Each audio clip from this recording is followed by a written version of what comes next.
Hey friends, today is the 23rd of January, 2024, and we are on day 21 of writing. Now, we are treading slowly into what the concept is of the other world in the book. This concept is different than the other world that, you'd hear in Irish mythology, Welsh, and a few other ones. So don't take this and be like, yo, that's it. I don't know what that stuff is. That stuff confuses me. We're gonna try to figure that out in our life, but I don't know if that's something we're gonna do now. But I can say in my book what I think may be the other worlds that my characters will have to interact with. And I wrote a little thing here, and I'm gonna read it out. What exactly is the other world? What makes it something that is considered other? For we can grasp that it may lie somewhere different than we do, that it may hold a world that is much different than our own. But how do we know if it exists? How do we see this place intertwined with our own?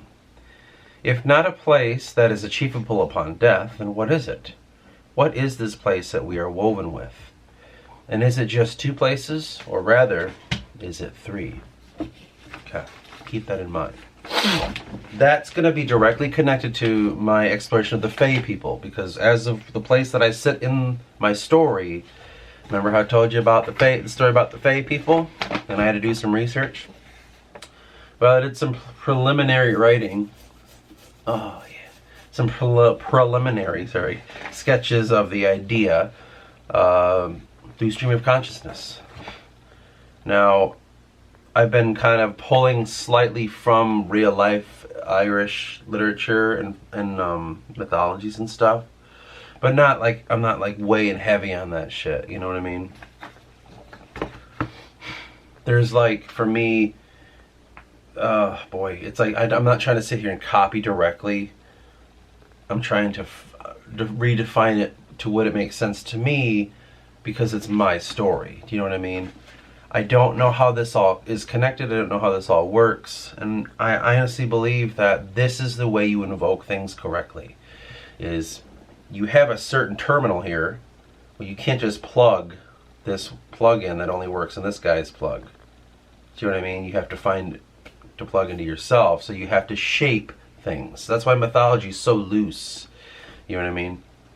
It's so each one can identify and be connected by it, so we ourselves can interpret in our own separate way. And because, straight rhetoric and logic doesn't work. That doesn't even exist. That's just, that's just someone's opinion forced on you. That's what that shit is. Anyway, so this is kind of my interpretation of what I may think is going on, okay? In terms of the other world and in terms of the Fae people. Once in the realm, the Aeon and other entities are twisted before they can leave that place, once they're in the realm of the other. Inside the other realm, they are as they appear, but it is only when those that can escape try and leave the realm for one reason or another, they become twisted and shaped differently. So leaving from the other and coming into the realm of our life. Think of the mythology of the Tuatha Dé Danann. They fled into the other and somewhat have become fairy people, as we understand it. Well, that is a direct cause of being chased away by Christianity. They were deformed and twisted, yet only in the realm of the life. So we can say this about the Aeon. Now, the lesser fairies are the forgotten people. Once they entered back into life, they are different. They are more magical and strange to us. Though these people are merely a part of our lineage, they are the forgotten rulers of the world. So being that they are living in the other realm, and being that this place is void of barriers, they have lost the ability to remain wholly empathic or rational. They are fractal. So this is why in the past the king made the barriers of the mind. He did it to safeguard the Fae people. This is from the direct story of these people that were created in the other realm by a titan called Dove. He made these beings inside this magical place. Now, he made it against the will of his other titans, his brethren. They said, you should not be doing this. That's not good to do. Bad you. And they said we should destroy them. but more like consume them. Remember the story of Saturn consuming his children? Well, they felt the idea that they must consume these creatures that were made by Dove. He didn't want that to happen. Well, it just so happens, serendipitously, the Aeon, while the Titans were in this realm doing whatever the fuck they were doing, invaded the realm of Yuandra. The fucking map behind me, the world, they invaded that place. And so Dove asked the lead Aeon, his name is Oapake, or Dulag, and a few other names that I've forgotten, if he would help him for the promise of being able to see this other realm and experience it. Because for it is told that there is much power that lies there. And so he had Oapake help him take these people, we're going to call them the Fae people, from this realm into reality. Now, in doing that, like I said, it can twist their forms because they're so abstract that colors don't need to stay inside their borders. It makes sense there. In our world here, everything's got to have this uniformed idea to it. Things don't just happen. Everything happens for a reason. So from kind of ethereal, subconscious kind of stream of conscious ideas and things pulls into rigid lines, facts, and reasons. Things have to be said for this, and this has to grow because of that, you know, things of that nature. So that's what I was trying to say, is with Aeon pulling these people out and their forms being changed. So eventually the king fell for these people and became their, like, landstrider, they called him. They became their king and adopted king, if you will. And so he kind of guided these people through this. He really took them under his wing, and in the realm of life showed them how to live. These were the first beings that were given somewhat of a free will, but the Oapake himself, this Aeon, think Zeus, if you will, kind of a weird Zeus, a Zeus that actually gives a fuck. And he helped these people by creating these barriers of the mind, these kind of pillars of understanding. And these are metaphysical, these are also physical too. These exist within the world, though people now don't understand what they're for. These are objects that keep in line what it is to be a non-abstract human being, keeps you in the centered with reality, because what you have to do inside of that shit is ritualistic understanding, things that are invoked through the idea of spirituality and ritual that invoke within you a concept of rigidity and reason, right? That's what all religion is anyway. So that's why we see all those, like, in our real world, that's why we see, like, you know, pyramids, even though this is kind of for death, and that's kind of its own thing too. But the ones in Ireland, like Noth and Douth, and the famous one in Newgrange, you know, and other cultures, forgive me, but I don't know off the top of my head. That's what those really are, I think, but, you know, I could be way off on that. The Fae people are a variety of folk that have dwelled in the realm of God's mind. These people are the Aeons, the spirits, the daemons, the diamonds, the titans, and the forgotten people, as well as certain beings that have yet to be created, that I just didn't get to yet. Now what they all have in common is they all once dwelled in the realm of life. Whether they were made there or traveled there does not matter. The fact that they once had mortal barriers and souls mean they can at some point access back. Though the Titans and Aeon are reliant on a few different circumstances. And this is the one that's important to these two groups of people: being worshipped and evocation. The Titans and Aeon, however, are in a constant conflict, so their pleads are never heard by mortals, and vice versa. That is deep within the realm. So within the minds of God are these two godlike like creatures, I don't know what you want to call them, two pantheons of higher entities that are fighting each other constantly. And you can't really communicate with them. Those beings that are fighting there are your gods, right? But how can you be heard by them, and how can they be heard by you? Well, there's intermediaries, are there not? Well, the Fae, some of the Fae, and the Fae spirits are what these are. I have written here, are the conveyors to, like, for instance, for the Forgotten King to mankind. The mediators, the voice of God. So inside this other realm, I named a few different entities that can exist there. That's the Aeon and the Titans, those are the gods. Then you have the daemons and the spirits. Now, the daemons and the spirits are the entities that were created by daemons, Titans, spirits, the Aeon. Those things are the ones that commune with us and commune back to them, right? It's the mediary person. Though that is deep in the realm, a place that we have not tread to yet. Now it's with the spirits. These manifestations are the remnant of those higher beings that are left to roam and stray. So these beings that were made by them kind of fractured themselves in the other realm somehow. Something happened. These God emotions can leak into the realm of life and enter mortals, or use them for their own reasons. They could even become cursed as well, ones that plague mankind and Anaku alike. Now these spirits are always in motion, do not hold certain allegiances.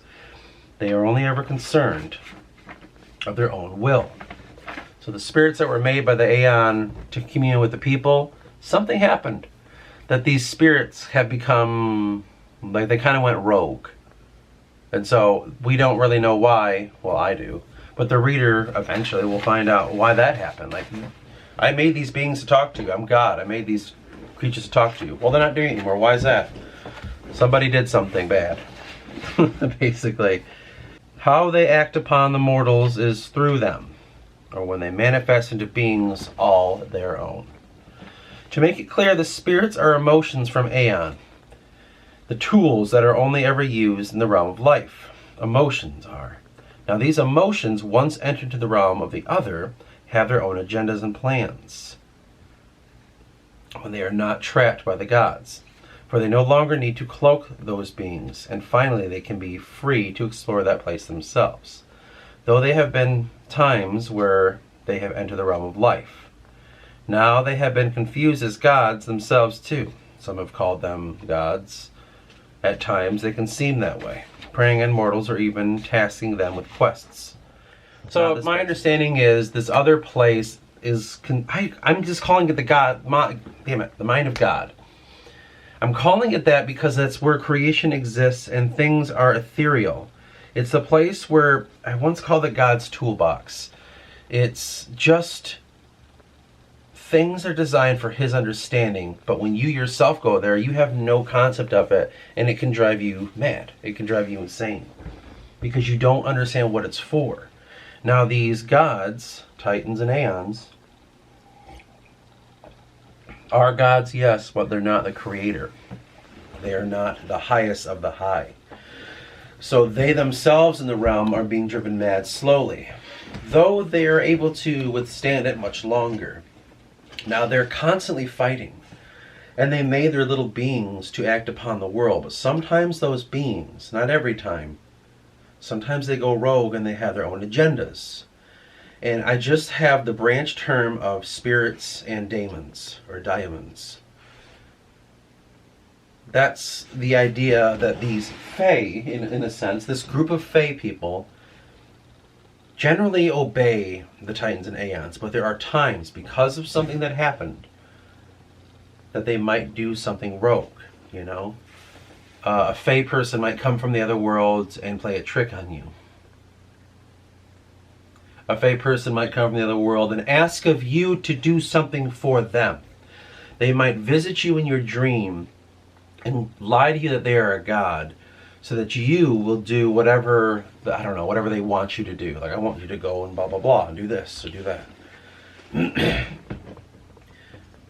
The one thing that you can understand within the book is you will never truly communicate with God. You will only ever communicate with something pretending to be a god.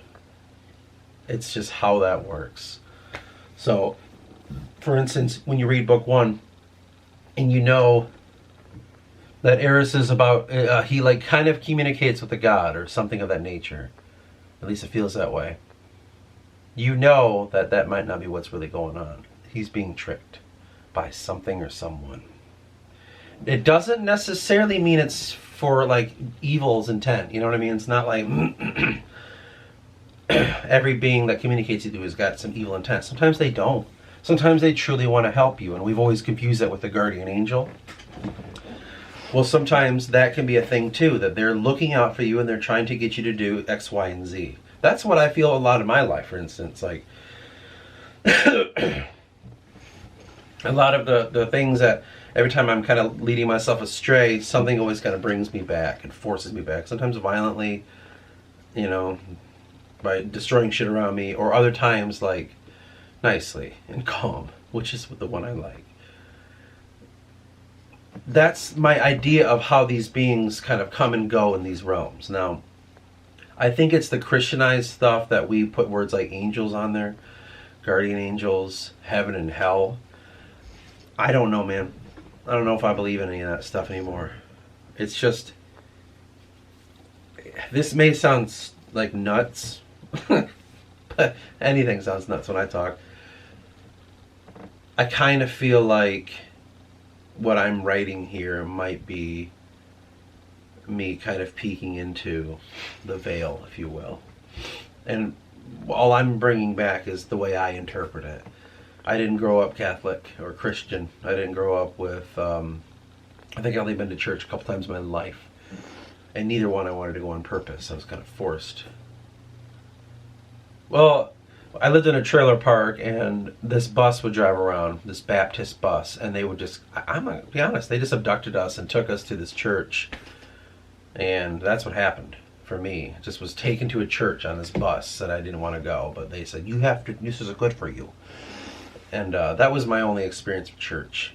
You know what I mean? So it's not like it was negative. It just, I didn't know what the hell's going on. I was probably like maybe 6 to 8 years old. And I got just taken by these people on this bus to a church, you know? It's back when you could just do that shit. So for me, I don't have these things to like put, like I have concepts in my mind. Well, I'm a Christian, so I'll just place them in this Christianity. Like, I don't have that. So for me, it's just, I'm going to try to unravel it in the way that I can for myself. And that's why I'll use words like fae, because I'm hearing it said in Irish literature. And when I hear it, I'm like, yep, that sounds exactly, yes. That sounds better than an angel. You know what I mean? Or demon.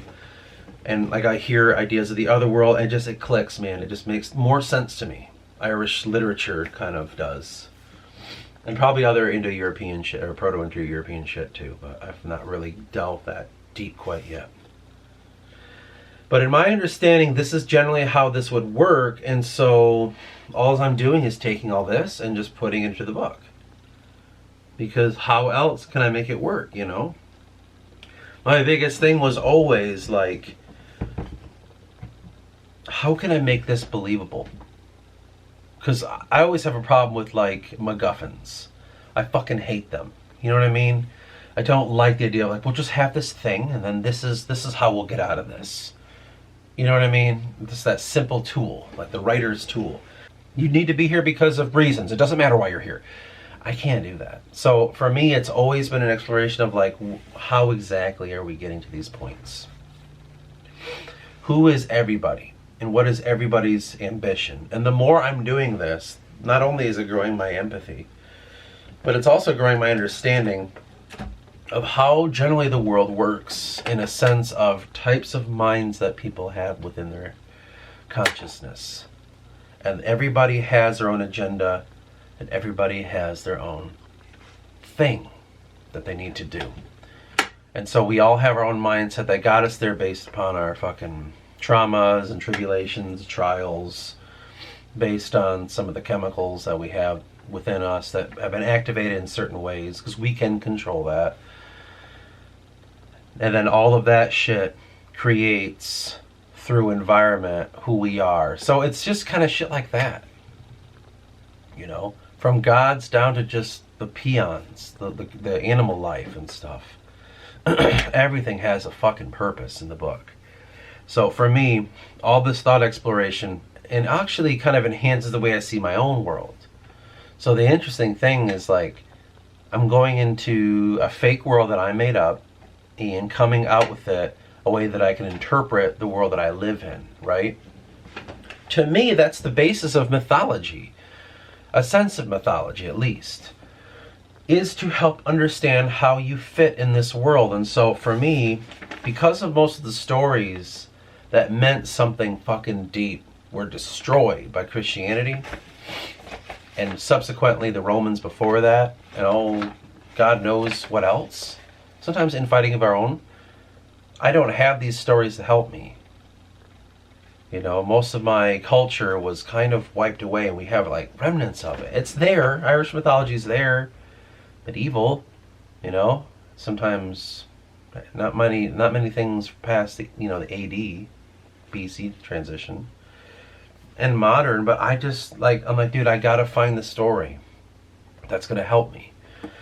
And if I have to make it up myself, I have to make it up myself. But it's heavily, heavily inspired by Irish mythology. You know, Greek too.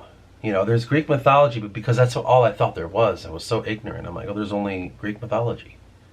And that's it. That's all the old stories are. And I didn't realize that there are more. They were just hindered, you know, or hidden, or had to been retranslated. When they were put into Christianity, they had to be like Christianized and shit, which sucks. It's a bummer, man. But for me, everything works in succession. Everything works within each other. Every single fucking video on this channel works together to create a whole. Even those songs. Do you want to know something? Here's a small little snippet of what I'm talking about. I have a song by Naynirin, which is me and my friend, Billy. We made these songs. These songs are the backstory of a character named Quinlan. Now, there's a song called Talking About Love. These are all demos, I get it. We never really got to finish them. But at the end of that song, it changes slightly, and then I'm singing stream of consciousness thoughts. I don't have lyrics, I'm just making shit up. And when I had to double it, it was stream of consciousness. I don't remember what I was saying. So I was just like, I'll say other shit too with it. And so we'll have two voices, and we separated them. It was only in that moment I realized the idea of, I think what I don't know if it was the Romans or the Greeks, I can't remember. They called it Janus, the two heads facing this way and that way, which is subsequently the thing I've been working on with the portal. That section of that song, this character so badly wants to find this other world that he is met by the concept that is created within a god that is the doorway, the two heads facing on this, like it's on the same head, so there's a face here and a face there. I think they called it Janus, if I'm not mistaken. But that is the god of this like transitioning point, in a sense. That, for me, made so much sense within the song because his character is looking to transition out of it. And he's met by this consciousness idea that is the doorway being sung, and two different conflicting things are being said at the same time because you're supposed to find the middle. Something even that fucking small within the song makes sense, you know? Or the other song, Higher Ground. You have this guy screaming out, people are using use someone, you fucking keep doing this, you keep doing this. But then there's this voice in the corner that is this Theist-like being that's just kind of saying something himself in that sense. And those are just the songs, but every video I make on here has its own fucking purpose. We're together exploring the concept that's leading into the portal. Like, this is the portal, man. Like, sometimes the portal's long, but like, if you keep watching these, we can together transcend into just a consciousness thing. Not like, I'm not like, yeah, if you watch these long enough, you'll disappear. Like, no, I mean, you just kind of, you can start shaping yourself into what ideas are being pulled from this. You know, that's all that anything is, really. If you're a fan of something, you accepted the portal and you are within it and it makes sense to you. That's why you think this sport makes sense and someone else doesn't. You know what I mean? You allowed it to enter in you and you became it. And it could be anything else, whatever the fuck people watch. But